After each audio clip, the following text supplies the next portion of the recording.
Isabel Vaz, Rui Moreira Carvalho e João Cantigas Esteves são convidados desta noite do Closing Bell. Muito boa noite, obrigado por estarem aqui. Rui, começando por estes números que acabámos de ver relativamente ao poder de compra dos portugueses, 23% abaixo da média europeia, todo este processo de ajustamento que a economia portuguesa está a atravessar vai aumentar estas desigualdades, não só em relação ao ajustamento de Portugal, mas o ajustamento que está a ser feito um pouco por toda a Europa. Boa noite. Vai aumentar naturalmente.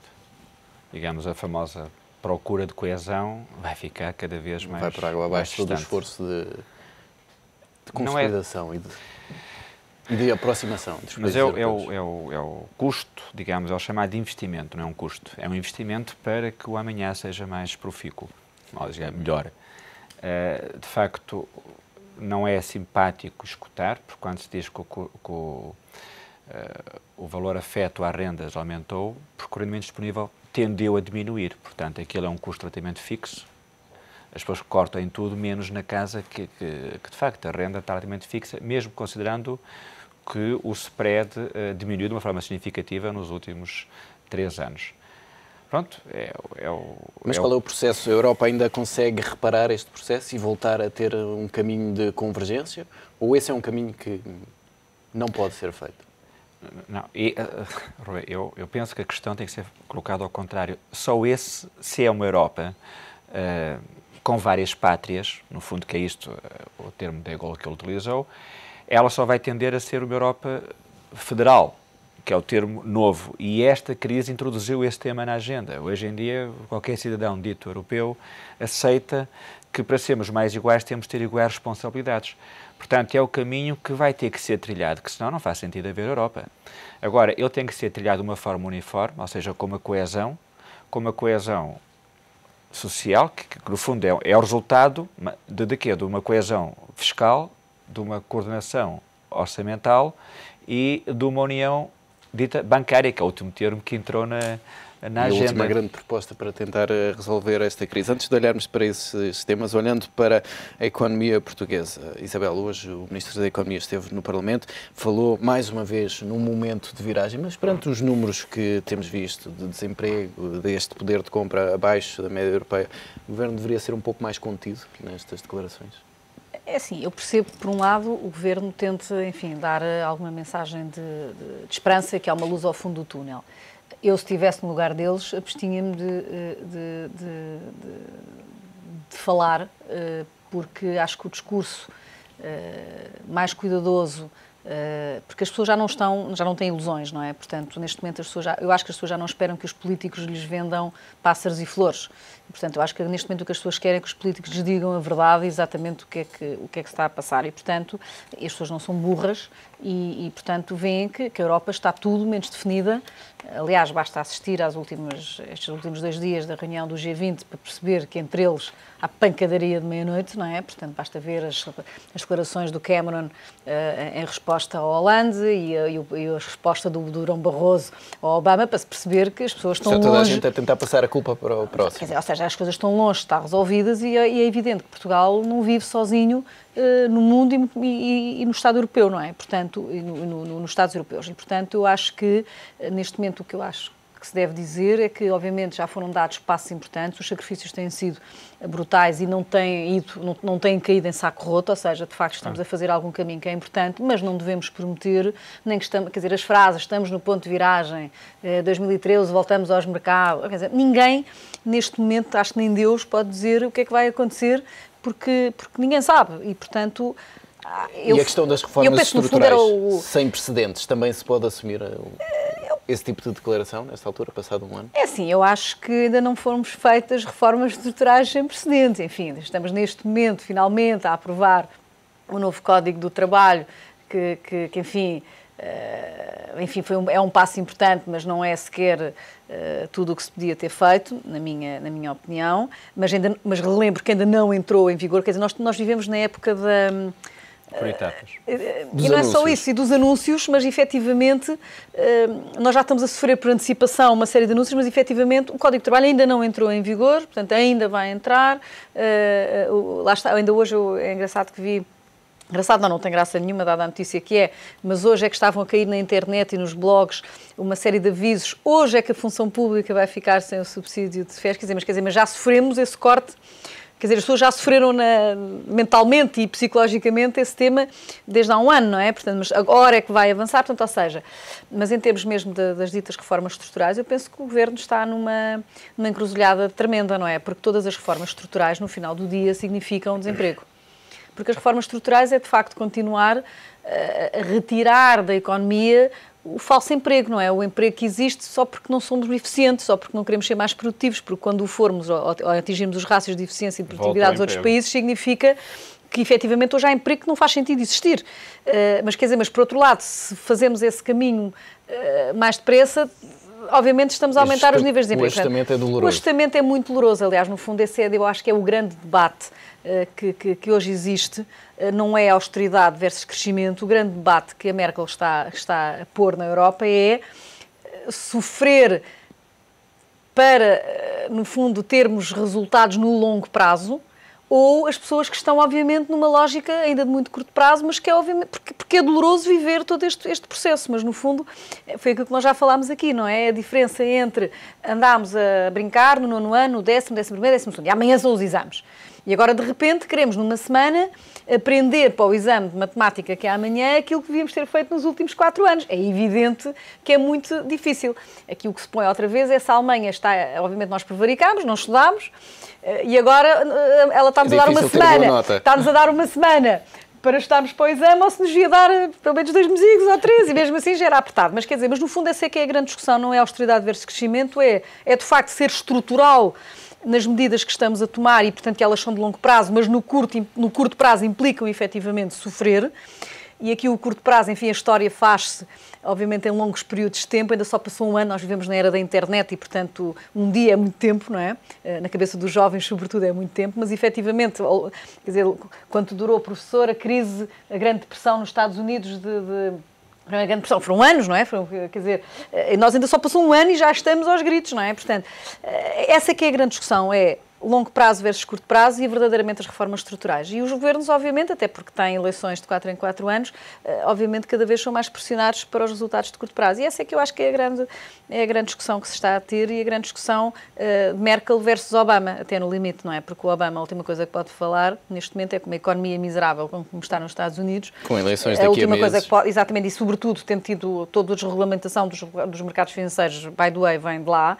Portanto, a última coisa que a gente... Aí eu percebo o Durão Barroso, quer dizer, a última coisa que se precisa é de lições de moral vinda dos Estados Unidos, ainda por cima, quando eles estão a utilizar justamente uma série de medidas de curto prazo que não estão a dar resultado. E a verdade é que o déficit americano continua nos 10%, a verdade é que, apesar das injeções brutais da Reserva Federal na economia, não está a dar resultado, como aliás não dá, porque conceptualmente não pode dar. E a fatura há de chegar um dia. E a fratura e a fatura hão de chegar. Portanto, eu acho que, enfim, não sendo eu simpatizante, enfim, historicamente, dos alemães, mas há que reconhecer que, efetivamente, são um povo disciplinado e com uma cabeça disciplinada e que nos estão aqui a obrigar a um exercício de longo prazo, mas que, na minha opinião, é muito mais... doloroso. Não é só doloroso, é estrutural e organizado e que levará, de facto, a ganhos que são no longo prazo, não são coisas de curto prazo que não servem para nada, não é? E eu acho que essa é que é a grande discussão, não é austeridade versus crescimento, é longo prazo versus curto prazo. São os timings. E há espaço para esses timings mudarem? Professor Cantigas Esteves. Eu julgo que é muito importante e, de facto, temos que reconhecer, no caso concreto português, 2 níveis de análise. Um, de facto, do discurso e da conceptualização das políticas, e aí temos que reconhecer que há aqui algo de novo, de diferente daquilo que havia no passado, e não há dúvida nenhuma que a descrição, o discurso, o caderno de encargos está bem feito. E, basicamente, o discurso é que tem que ser o setor privado, obviamente, a criar economia, a criar emprego, a projetar o crescimento económico, e, portanto, isso claramente que está correto, ou seja, não podemos manter a tal economia que era muito, muito, muito dependente do Estado e da iniciativa do Estado. Agora, evidentemente que a grande medida para lá chegar são realmente as ditas medidas estruturais. Agora, também o que é preciso dizer, por definição, são medidas que demoram tempo. que são medidas que, obviamente, vão dar resultados no longo prazo e não no curto prazo. Mas isso não está nada errado, é assim que deve funcionar. E daí eu estou totalmente de acordo que deve haver alguma contenção nestas palavras que criam já a ideia que já está ali ao dobrar da esquina a decisão, porque, por definição, e esperemos que tudo corra bem, isto vai produzir efeitos lá mais à frente. E, por outro lado, também é preciso dizer que as reformas estruturais, e penso que, enfim, que não há dúvida nenhuma, que foram enunciadas, lá está, foram enunciadas muitas e, do meu ponto de vista corretas, mas depois há duas questões. É, primeiro, todo o processo de implementação e depois o tempo para dar resultados. E aqui o primeiro grande problema logo começa com o processo de implementação. Tem sido muito lento em Portugal. Exatamente. Porquê? Porque é todo o nosso processo legislativo que é moroso e complexo. E, portanto, há uma decisão, há uma ideia, mas depois vai ter que seguir todos aqueles trâmites que enfim, que o nosso modelo exige, na verdade, que logo, por definição, são muito morosos. E, portanto, eu julgo que, neste momento, é esses dois problemas. É o enunciar das medidas estruturais, enfim, na sua generalidade, eu, pessoalmente, penso que estão corretas e vão no grande sentido, que é reinventar o novo modelo económico que passa, sobretudo, por uma maior flexibilidade e agilidade da economia, que já sabemos, os tempos atuais exigem essa flexibilidade. Mas depois, tudo isto é feito via legislativa. E quando é feito via legislativa, temos dois problemas. Primeiro, é a morosidade e, digamos assim, e a própria cultura, porque há aqui questões que mexem, digamos assim, com a nossa cultura histórica de alguma reação às mudanças. E, por outro lado, também temos que considerar que, nomeadamente nesta área da economia, depois também há todo um conjunto de interesses, na verdade, que são poderosos e, portanto, todo este processo também permite... Enfrenta uma série de obstáculos. Exatamente. Portanto, por um lado, é a morosidade, por outro lado, é a cultura, digamos, de não gostarmos, digamos assim, das mudanças. E, por outro lado, também, obviamente, mexer em interesses, naturalmente, alguns que são poderosos e que se organizam neste processo todo e depois, por vezes, afinal, a reforma estrutural já leva um acertozinho, já não é bem aquilo que era para ser. Por último, os resultados. Mesmo que tudo corra bem, obviamente que isto vai dar resultados a médio e longo prazo. Agora, do meu ponto de vista, temos que reconhecer que o discurso é diferente, o caminho está a ser feito, como se costuma dizer, o caminho faz-se caminhando e também estou totalmente de acordo que devemos ser um pouco prudentes no discurso, vamos apresentar resultados. E, obviamente, que ainda cedo para apresentá-los, esperemos que lá está, que lá mais para a frente já começa a ser visíveis e não termos que enunciar os resultados, porque, efetivamente, eles sejam óbvios para todos os portugueses. E pegando na questão dos interesses que mencionou, ainda hoje o Ministro da Economia, falando do capital de risco público, também disse que estava orientado para beneficiar certos interesses. Este mecanismo, este capital de risco público, pode, de facto, ser utilizado de outra forma e pode ter um impacto significativo na economia? Eu, mesmo antes disso, o que eu acho é que, provavelmente, o que existia em termos de país, vamos chamar de capital de risco público, do meu ponto de vista, era um absurdo. Era uma descoordenação completa. Havia não sei quantos modelos de capital de risco, de fundos de capital de risco. Um para aqui, outro para lá, um para este setor, outro para aquele setor. Portanto, tudo público. E muitos, digamos assim, na área pública. Portanto, eu acho que desse ponto de vista não faz sentido. Eventualmente faz sentido, naturalmente, haver uma estrutura, um grande fundo, digamos assim, que se mantenha na esfera pública, mas já não faz sentido haver toda uma subdivisão dentro do capital de risco. Desse ponto de vista, também, logo no início, foi enunciado por este Governo que ia remodelar por completo toda a estrutura do capital de risco público e, na altura até, e eu penso que aí também ficamos um pouco aquém, em que se previa toda uma dinâmica de, pelo menos parcialmente, haver privatizações significativas, também no incentivo de promover o investimento, nomeadamente via capital de risco, e eventualmente criar, lá está, dinâmicas empresariais privadas também nessa área. E aí também houve algum atraso. Agora, dito isto, essas frases são altamente preocupantes e, nós, infelizmente, começamos a não ficar surpreendidos, o que é muito, muito grave. Porque, no fundo, quando pensamos, é uma frase muito grave. À semelhança de muitas outras que temos tido no passado presente, no passado recente. Já nem quero chamar à colação novamente toda a dinâmica das parcerias público-privadas. Mas, de facto, nós hoje já quase nem reagimos a frases ditas por ministros, na verdade, de facto, devem provocar a máxima preocupação daquilo que é, no mínimo, uma grande promiscuidade e, de facto, de haver aqui, enfim, interesses que não são claras Mas que já é encarado com normalidade. Exatamente, e por isso, voltando ao que dissemos há pouco, é muito importante termos um novo modelo, todo ele muito mais assente nos princípios, do meu ponto de vista, saudáveis da iniciativa privada, porque é aí que está de facto, tem que estar um crescimento sustentável, robusto, e não nestes interesses em torno do Estado, que já vimos, depois são efêmeros, depois alteram-se, mudam e voltando um pouco à estaca zero. Portanto, eu considero que essa frase é naturalmente grave e, infelizmente, já não nos surpreende, o que ainda é mais grave, não é? Rui, e nas últimas horas também estivemos a discutir um pouco por todo o país uma proposta de Miguel Cadilho de um imposto para taxar a riqueza líquida. É um caminho, mais impostos para sair da crise? De facto, um conjunto de questões pertinentes. Enfim, na véspera de um jogo responsável, não é? Eu acho que tínhamos que discutir o jogo. E que certamente vai... Enfim, se a Grécia ou não... Amanhã, pelo menos, as atenções vão estar voltadas para outro lado. Enfim, voltando à questão do professor Miguel Cadilho, naturalmente ele terá analisado, e eu não conheço o trabalho, que não é fácil. Se eu li, era um imposto sobre os bens imóveis, não era? E os bens imobiliários, também de ações, coados e afins. Ou seja, primeiro mais impostos, estamos todos bastante saturados. O princípio é relevante, que é de um momento para o outro, e aí eu defendo, sou apologista, de que devemos fazer o máximo esforço no curto intervalo de tempo. Pronto, para, de facto, mudar a trajetória e começar com uma trajetória, uma vida nova, porque o problema todo não é só o que estamos a fazer, o problema todo é onde estamos. Nós estamos num sítio errado, com as condições erradas. Portanto, enfim, mas dito isto, como fazer? E como fazer essa medida parece interessante porque permitiria reduzir cerca de 10% do serviço da dívida, não, 10% da dívida sobre o PIB, que era um número significativo e que baixava, de facto, o grande nó górdio, que é o custo do serviço da dívida, que hoje em dia é equivalente, por exemplo, ao orçamento do Ministério da Saúde.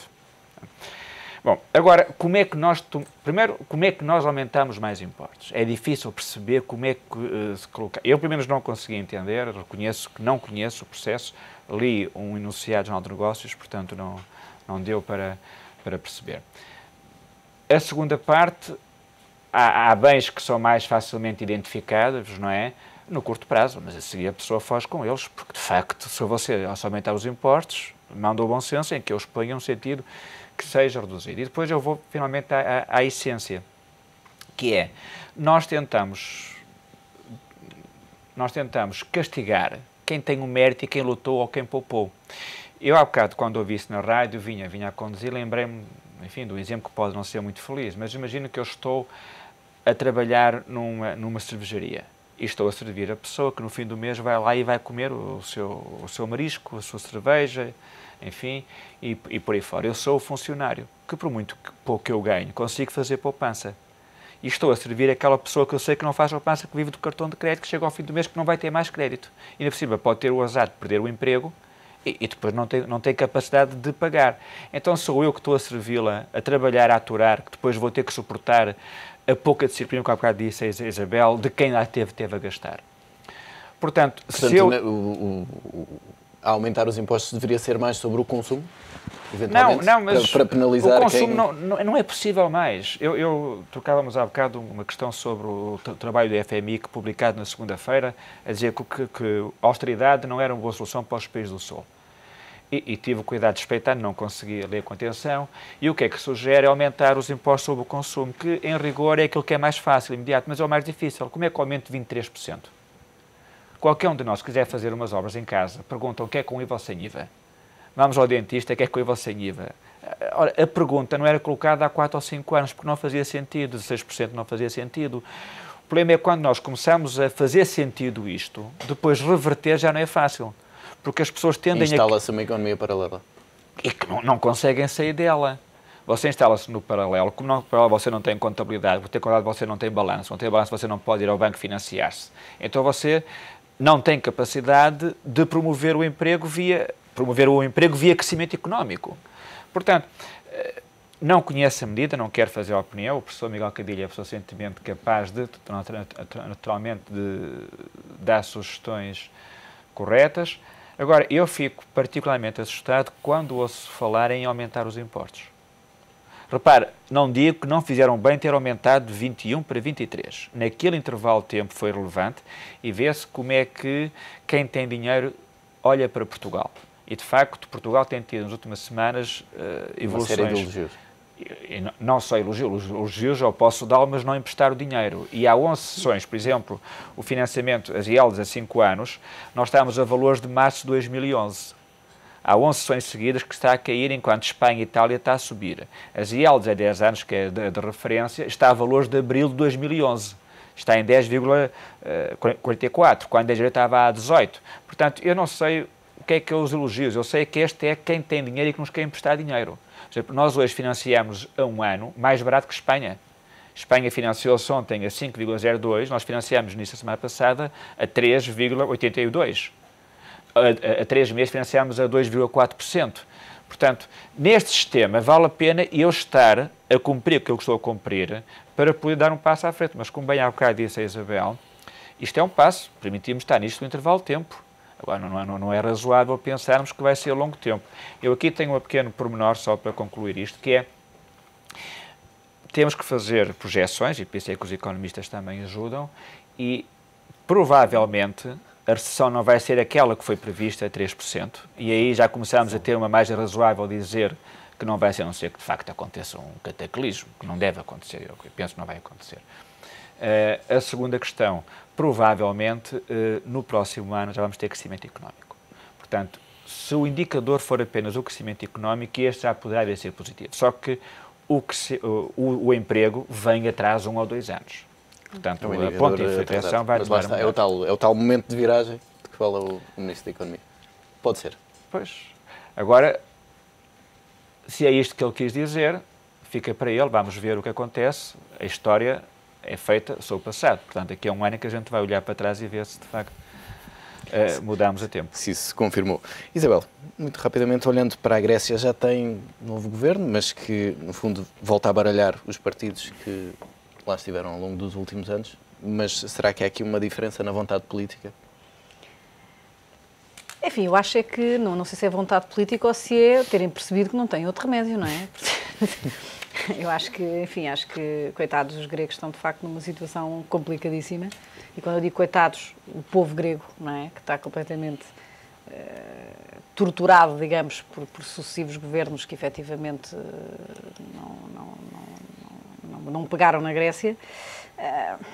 Vamos ver, eu acho que vai estar tudo muito dependente, mais uma vez, da Alemanha, e da União Europeia, o que é que realmente vão ou não permitir renegociar com a Grécia, obviamente e aliás a Angela Merkel já veio dizer que obviamente há que ter cuidado, porque há outros países que estão a ser intervencionados e que estão a cumprir e, portanto, não pode haver aqui uma lógica também de beneficiar o infrator. E, portanto, tudo isto tem impactos complicados.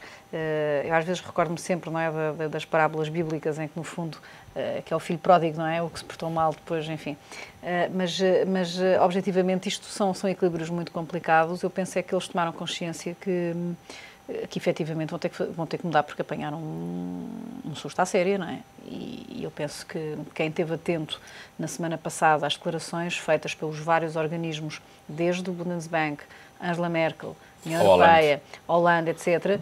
Quer dizer, só quem não esteve atento é que não percebeu que efetivamente eles estavam a falar a sério. A porta estava aberta para a Grécia. E, portanto, a coisa era muito complicada, não é?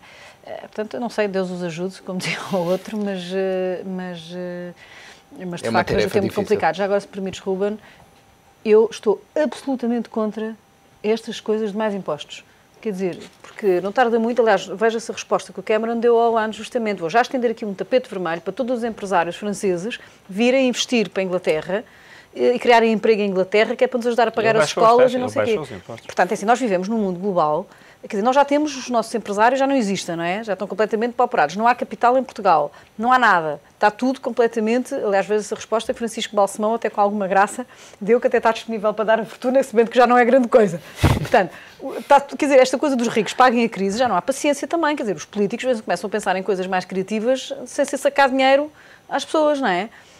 Portanto, até porque neste caso nem são só os ricos. Porque já nem há, quer dizer, já porque não há capital em Portugal, já estamos a vender, quer dizer, não há quer dizer, está tudo pauperado, é difícil arranjar investidores para vir para Portugal. Este tipo de frases, não há paciência, quer dizer, assim, comecem, quer dizer, lá estamos nós outra vez, reformas estruturais, pensem lá no que é que andam a fazer, porque, quer dizer, esta coisa de tirar dinheiro à rapaziada já começa também a aborrecer, não é? Quer dizer, A receita é sempre a mesma. Portanto, a receita é sempre a mesma, portanto, uma vez por outra, vejam lá se pensam numa coisa um bocadinho mais, enfim, mais criativa e que seja poupar, não investirem em dinheiros públicos em prejuízos, em serem honestos, em não serem corruptos, em não dilapidarem dinheiro em projetos que não interessam nada e que não deram crescimento a Portugal e deixem-se de estar continuamente a dilapidar quem investe, quem poupa, como disse o Rui, etc. Quer dizer, assim, já chega, quer dizer, por amor de... Ontem até a Manuela Ferreira Leite, que costuma ser super pró-pública, não é? Até ela já se irritou, quer dizer, quando a Manuela Ferreira Leite se irrita com isto, realmente já imagino o resto dos portugueses, eu desliguei logo a televisão, devo confessar.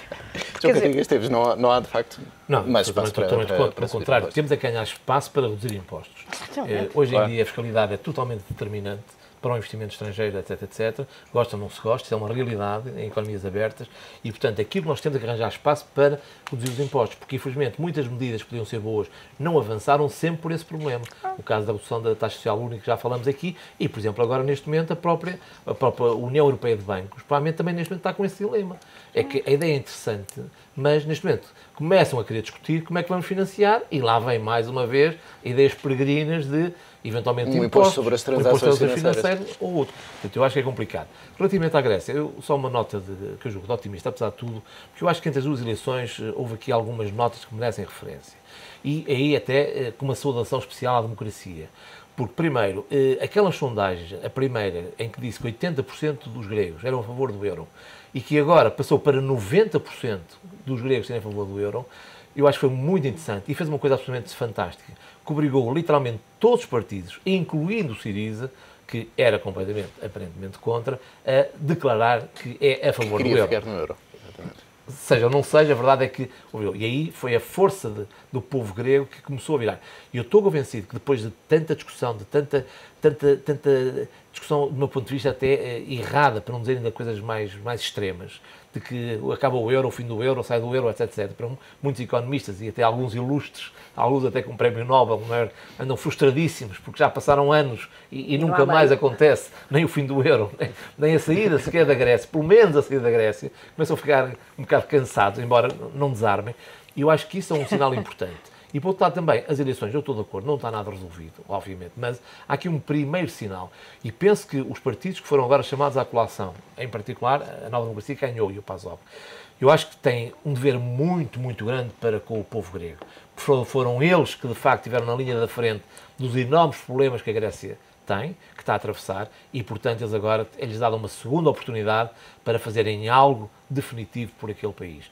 Eu estou convencido que, com tudo o que já passou, com tanta água que, apesar de tudo, correu, primeiro, a Grécia ainda está viva, ainda está dentro deste clube, que eu acho que continua a ser um grande ativo para a Grécia, continuo a dizer que não há nada pior, não haveria nada pior para a Grécia do que sair destas equipas, apesar de tudo, ou seja o euro e muito menos a União Europeia, e quero acreditar que seja levada a sério esta nova oportunidade e que a Grécia encontre o seu caminho, obviamente, da consolidação orçamental, não por causa da União Europeia, não por causa da Troika, mas por causa da Grécia e dos gregos. Claro. Aquilo que tem que ser feito é, em primeira linha, muito importante para eles. E eu acho que o povo, com esta ideia do euro, com estas sondagens do euro, revela que, afinal, talvez, ainda seja mais sábio do que aquilo que os agentes políticos, por muitas vezes, propõem e quiseram propor. João Cantigas Esteves, Isabel Vaz, Rui Moreira de Carvalho, muito obrigado pela presença neste Closing Bell. Até para a semana.